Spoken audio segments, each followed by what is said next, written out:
Cette semaine, on met l'accent sur le mot sport dans Véhicule utilitaire sport avec le Polestar 3 Performance.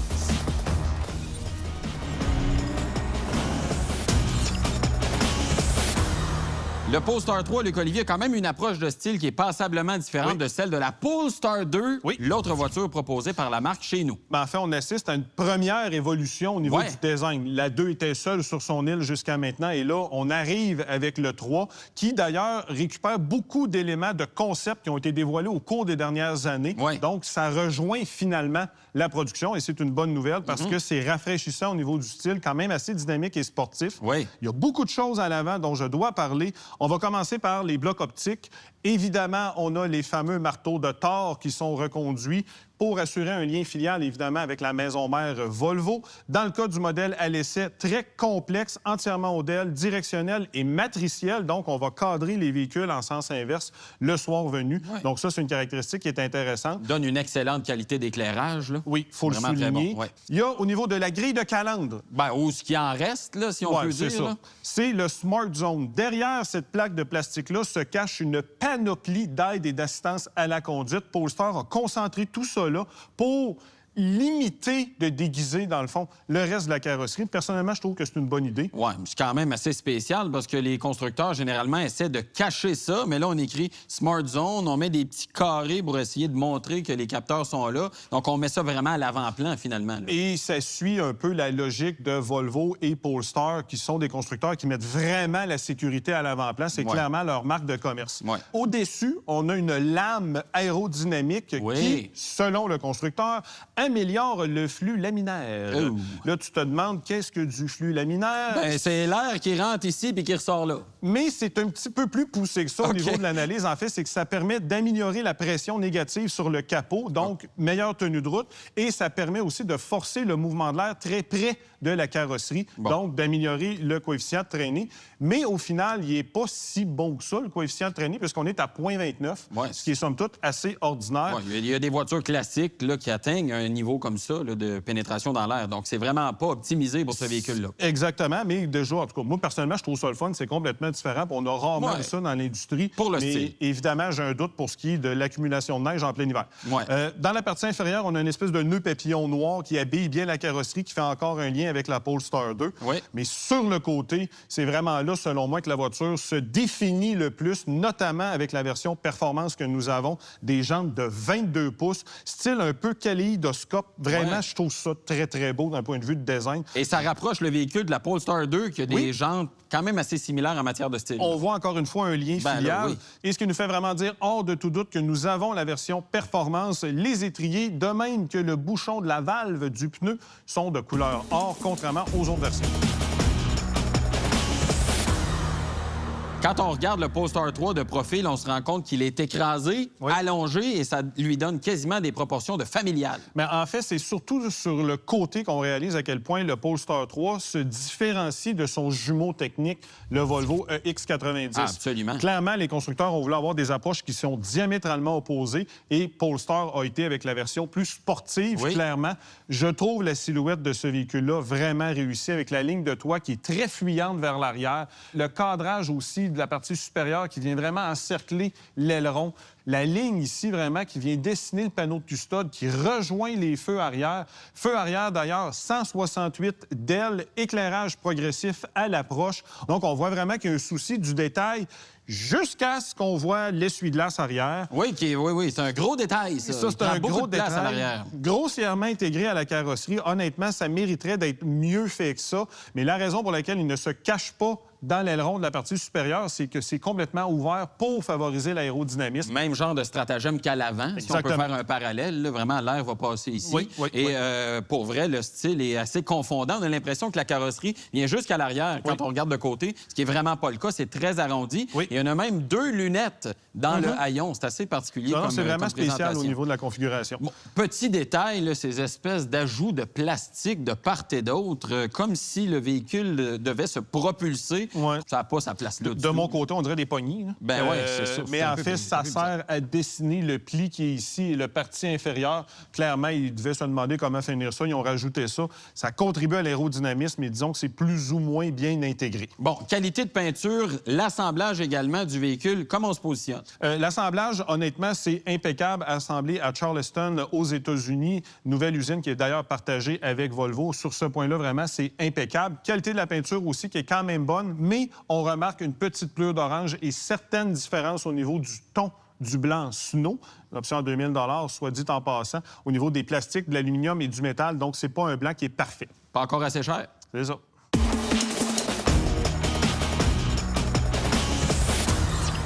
Prendre place à bord du Polestar 3, franchement, c'est une opération qui est somme toute assez facile. On pourrait critiquer le fait que le pilier B peut être un peu compromettant, mais c'est vraiment en étant très, très critique. Une fois assis à bord du véhicule, je dois me confesser que je pense que ce sont les meilleurs sièges de l'industrie automobile en ce moment. Les supports sont adéquats vraiment pour tous les points de contact avec le véhicule. Les appuis-bras aussi sont parfaitement placés, ce qui fait que c'est très, très imagé, ce que je vais dire, mais j'ai vraiment l'impression d'être déposé à bord du véhicule. À cela, ajoutez que vous avez siège climatisé, chauffant, massant, la finition aussi en cuir Napa Bridge of Weir, qui est un cuir qui protège les animaux. Donc, je ne sais pas exactement dans le procédé comment ça s'est passé pour la dite bête, mais clairement, elle n'a pas souffert. Donc, vraiment, au niveau des sièges, c'est un sans faute et je pèse mes mots. Nouveau volant au sein du consortium suédois de nouvelle génération, volant d'ailleurs qui est partagé avec d'autres modèles, notamment le Volvo EX30 et le Volvo EX90. Belle présentation, bonne prise en main aussi. Mais vous remarquez ici, au niveau des commandes, il n'y a rien de rétro-éclairé. Polestar nous dit qu'on a favorisé une approche plus épurée et les commandes apparaissent dans l'instrumentation. Je peux vous garantir que c'est totalement anti-ergonomique et totalement contre-intuitif. Ça ne marche pas. S'il vous plaît, faites une mise à jour et mettez des petites lumières dans le volant. Au niveau de l'instrumentation, comme je le disais, elle est à 9 pouces, très épurée, encore une fois, selon la mode suédoise. Pas beaucoup d'informations y sont données, par contre, mais ça maintient l'aspect épuré de la chose. Vous allez avoir 3 tableaux différents, carte routière, les assistances ou encore épuré, donc avec peu d'informations. Système multimédia maintenant propulsé par Android Automotive OS, supporté par Google. Il est diffusé à travers un écran de 14,5 pouces, placé style portrait. Ça aurait pu être sympathique que Polestar nous donne la possibilité de le mettre en position paysage. Ça aurait été un plus-value qui aurait été, selon moi, très intéressant. Facile à utiliser, ça demande évidemment quelques minutes le temps de s'habituer à comprendre vraiment tous les icônes sont placées à quel endroit. Mais de manière générale, vraiment, c'est un système qui est ultra fonctionnel. Beaucoup de commandes aussi. Il y a beaucoup d'icônes, mais le fait qu'il soit bien éclairé et qu'il soit très facilement reconnaissable contribue beaucoup à l'ergonomie. Et c'est un système qui est vraiment assez complet. Beaucoup de choses à voir aussi à l'intérieur. Donc ça, c'est très, très bien pensé. À la console, plaque de recharge par induction qui est climatisée, donc votre téléphone ne surchauffera pas. Mais pour ce qui est du reste, vraiment, porte-gobelet, la gestion du volume ici, accoudoir central dont l'espace n'est pas optimal, mais dans la partie inférieure, vous avez une espèce de grand rangement qui est vraiment très, très pratique. Système de son, maintenant, il est propulsé par Bauer & Wilkins, diffusé à travers 25 haut-parleurs dans la cabine, 1610 watts. Mettez votre chanson préférée, levez le volume et je vous garantis que vous allez avoir des frissons à quel point la qualité est impressionnante à bord du Polestar 3 au niveau du système de son. Présentation générale à bord du véhicule, j'aime ça. C'est très scandinave au niveau de l'approche. Il nous manque quasiment juste des odeurs d'eucalyptus pour se sentir dans un spa, d'autant plus que la cabine est très confortable. Partout où on touche, ce sont des matériaux d'une très grande qualité. La finition est carrément impeccable aussi. Et ajoutez à cela que vous avez quand même beaucoup de choix au niveau de la configuration, soit des cuirs. Vous avez même la possibilité d'avoir un lainage pour l'habillage de la cabine. Donc, clairement, Polestar n'a pas lésiné pour rendre cette cabine très luxueuse.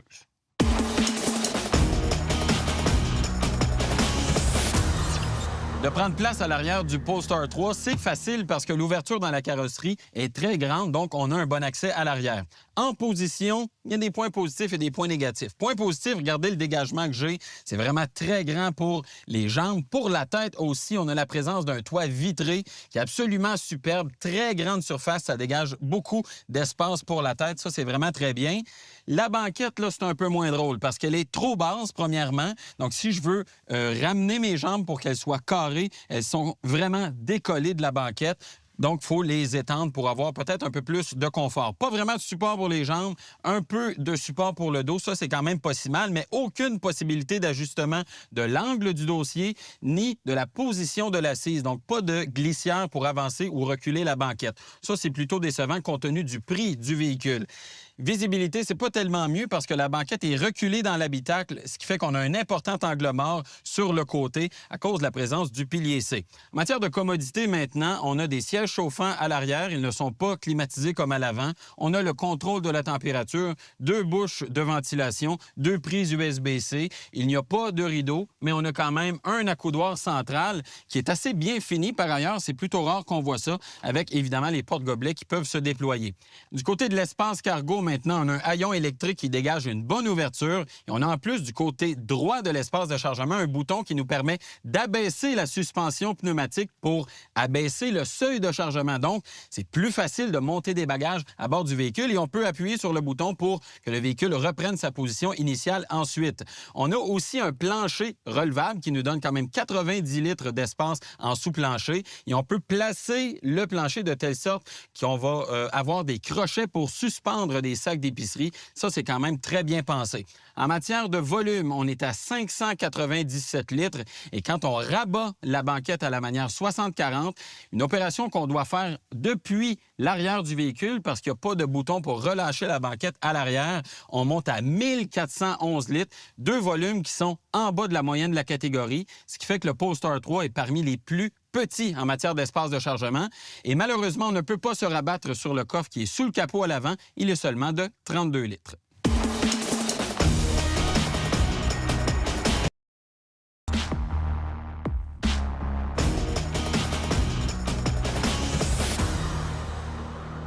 De retour sur la piste de Charlevoix, on a le Polestar 3 Performance. Oui. Comme son nom l'indique, on devrait avoir donc une bonne performance, du moins à l'accélération. Et comme on vient de le découvrir avec la fiche technique de Michael, c'est littéralement une voiture sport. Oui. Donc, on a quand même des attentes très élevées. Absolument.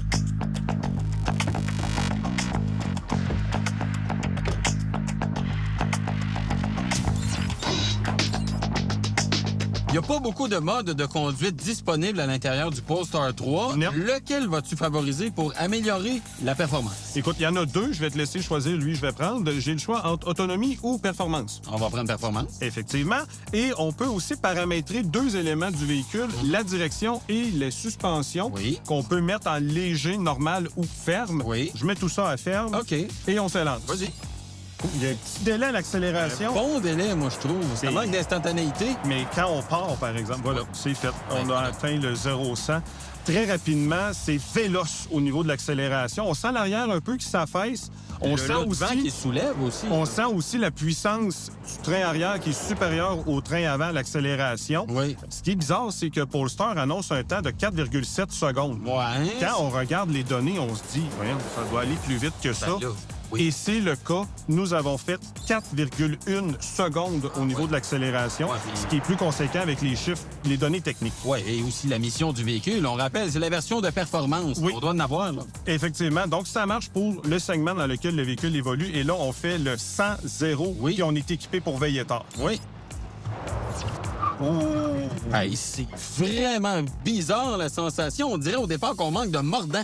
Bien, en fait, c'est exactement la même sensation que j'ai au niveau du pédalier. Je suis comme, mon Dieu, qu'est-ce qui se Il passe? se passe rien, quoi. Et tu te rends compte que le paysage ralentit passablement autour de toi. Donc, au niveau de la sensation, c'est bizarre, mais on sent quand même qu'on peut moduler. Donc, ça, c'est un aspect qui est rassurant.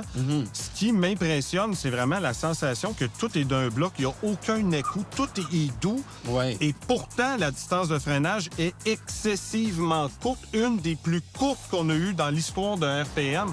34,4 mètres. C'est vraiment très court. Je te rappelle que nous avons un véhicule qui pèse tout près de 6000 livres. Ouais, c'est pas Donc, peu dire. Le système de freinage, il marche.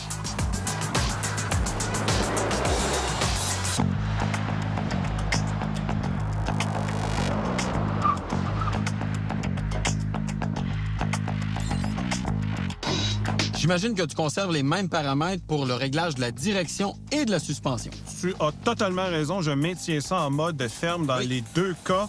Et on a des données techniques d'une voiture de performance, donc ça doit bien aller ici. Ouais.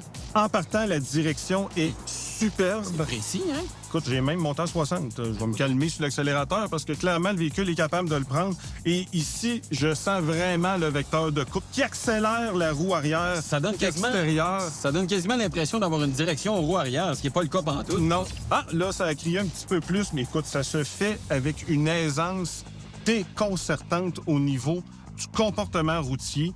Peu de mouvement de tangage aussi. On sent vraiment les suspensions en mode ferme qui maintiennent le véhicule avec une assiette presque parfaite au niveau des mouvements de caisse. C'est impressionnant, là, parce qu'on a un véhicule qui est lourd, il faut le répéter. Haut sur pattes, il faut le souligner aussi. Oui, mais heureusement, on a aussi des pneus qui sont très larges, ça donne un coup de main. Oui, des pneus de 2,65 en avant, 2,95 en arrière. On a littéralement P0, en plus, des galoches, comme on pourrait dire. Donc, franchement, l'exercice du slalom, ça s'est fait avec une aisance déconcertante à bord du Polestar 3.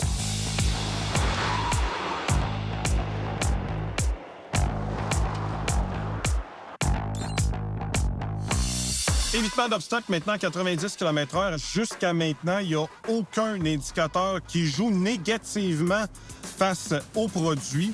Donc, j'ai bien hâte de voir le rendu parce que normalement, tout devrait très bien aller. Je m'attends à une très bonne performance de la part du Polestar 3 parce que tous les éléments sont là pour réussir une épreuve complexe comme l'évitement d'obstacles. Eh boy. D'une facilité impressionnante. Encore une fois, sérieusement, j'avais littéralement l'impression de rouler à 60 km/h. À tel point, ça a été facile de faire l'exercice. Braquage, à peine un petit sous-virage, deuxième braquage, et je me suis arrêté. On le voit là, clairement, là, lorsqu'on a une qualité au niveau de la calibration, des composants aussi, on a un rendu qui fonctionne lorsqu'on arrive dans un exercice comme l'évitement d'obstacles. C'est réussi et facilement. Écoute, les deux doigts dans le nez, vraiment, ça s'est fait de façon très facile. Écoute, une image vaut 1000 mots. Regarde la position du véhicule, la trajectoire, tout était pratiquement parfait. C'est perturbant à quel point le véhicule a performé. Il porte très bien son nom à ce chapitre-là. Oui. Tellement que lorsque je suis arrivé dans les comptes, je me suis dit, OK, je suis même pas à 90 km/h. Il a vraiment pointé avec aisance, même pas de sous-virage. Honnêtement, ça fonctionne.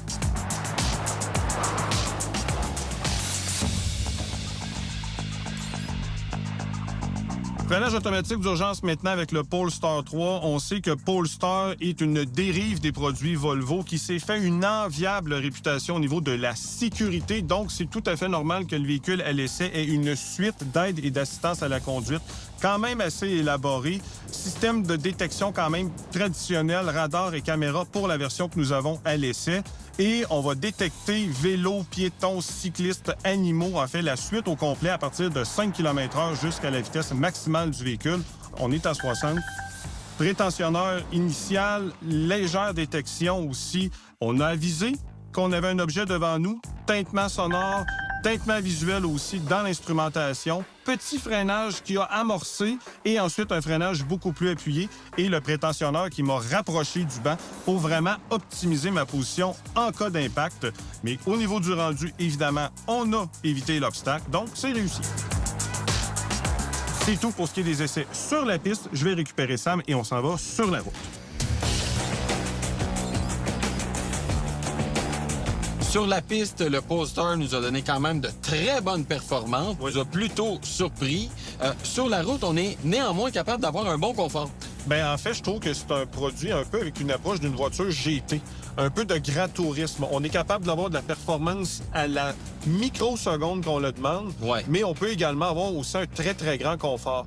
Comme on l'a déjà dit sur la piste, on peut paramétrer direction et suspension. Donc, si on veut avoir une direction plus pointue, on peut la conserver. Mais si on file plus confortable au niveau des suspensions, on peut les ajuster. On peut le faire vraiment de façon indépendante. C'est ça qui est... Puis là, je regarde ça là, dans l'écran actuellement. Là, on a comme 7 paramètres là, qu'on peut vraiment contrôler. Effectivement. Mais il n'y a pas, ça, il faut quand même le spécifier, il n'y a pas de mode sport, il n'y a pas de mode normal ou de mode éco qui va venir paramétrer automatiquement tout ça ensemble. Non, on sépare vraiment là, le rendement de la motorisation en mode performance ou autonomie. On a même un extra lent qui va littéralement castrer la motorisation à un plus haut niveau. Pour faire peut-être de la conduite hors route, là, quasiment. Là. Pratiquement. Et évidemment, tu as des suspensions adaptatives. Donc, tu peux relever le véhicule aussi pour justement, si tu dois faire du hors-route, tu peux toujours le faire. Donc, il y a vraiment plusieurs paramètres. Et moi, j'aime ça parce qu'on peut vraiment aller chercher les aspects qui nous intéressent du véhicule en fonction de nos envies et de nos besoins. De façon indépendante. Étant sur ce tableau-là, justement, la conduite à une pédale aussi très, très efficace à bord du Polestar 3. Et on peut vraiment moduler l'accélérateur pour gérer le freinage et ça fonctionne très bien jusqu'à un arrêt complet. Ben oui, ça, c'est essentiel. J'aime beaucoup ça dans le Polestar 3. Bon, donc quand même capable d'avoir plusieurs personnalités, finalement. Du sport, si t'en veux, du confort, si t'en veux. Même la suspension pneumatique travaille très bien. On sent à peu près rien sur la route. Effectivement, le confort est très, très relevé à bord du Polestar. Puis quand tu le regardes, tu te dis... Bon, c'est un véhicule sport, on peut le dire. Là, tu te dis, ça va être ben trop raide. Mais c'est pas du tout le cas. C'est ce que j'aime avec le véhicule. Ben, honnêtement, on s'attend pas à autre chose d'un véhicule de ce prix-là. Non, c'est sûr. Il faut être capable d'avoir plusieurs personnalités. Puis, bonne nouvelle, ce véhicule-là nous le donne. On va parler de la visibilité. Vers l'avant, je trouve que ça va quand même assez bien. Les piliers sont pas trop gros. Bonne dimension au niveau du miroir. Moi, j'ai le tableau de bord d'en face. Là, je t'avoue, là, je trouve que ça prend beaucoup d'espace. De mon côté, ça va quand même bien. Ce qui marche pas, c'est vers l'arrière. La lunette est petite à la base. Oui, hein? Elle est obstruée par 2 appuis-têtes et tu as des angles 3/4 arrière qui sont très, très massifs. Écoute, le pilier D, là, c'est large, ça n'a pas d'allure, on voit rien. Exactement. Et tu rajoutes à ça la fameuse caméra 360 degrés. Et boy, c'est pas chic, ça. Sérieux, ça marche pas. Là. Enlever ça, c'est gênant pour Polestar. Il y a tellement de distorsions. Surtout la caméra avant, qui est même pas capable de s'aligner avec la caméra latérale de part et d'autre. Vraiment, ça marche pas. Ça c'est gênant, totalement gênant. Bon, assistance à la conduite, parce qu'il faut en parler. Un véhicule de ce prix-là, normalement, ça a des assistances qui valent quand même la peine d'être utilisées, qui fonctionnent assez bien. On se positionne comment ici? On est dans un entre-deux avec le Polestar 3 2024. Normalement, ce véhicule-là devait arriver avec la technologie LiDAR, qui devait vraiment optimiser au maximum le rendement des aides à la conduite, mais ce n'est pas le cas. Par exemple, la conduite semi-autonome, on est encore obligé de toucher le volant. Avec l'apport de la technologie LiDAR, normalement, cet aspect-là sera réglé. On pourra vraiment avoir une conduite main libre. Ça va venir avec le temps. C'est ce qui est annoncé. Est-ce que ça va arriver?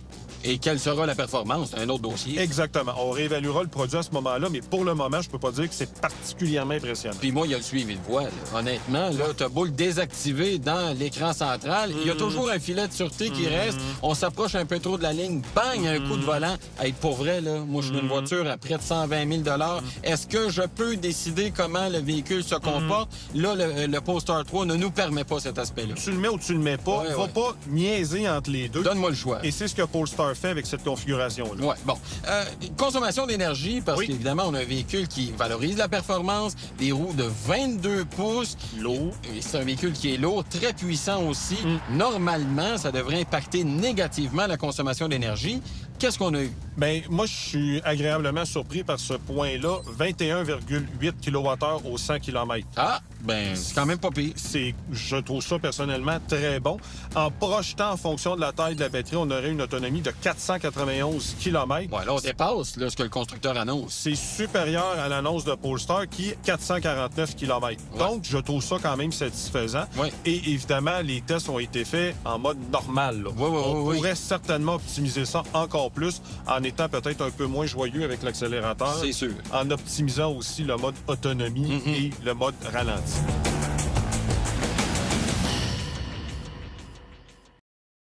Parlons maintenant des points positifs et négatifs du Polestar 3.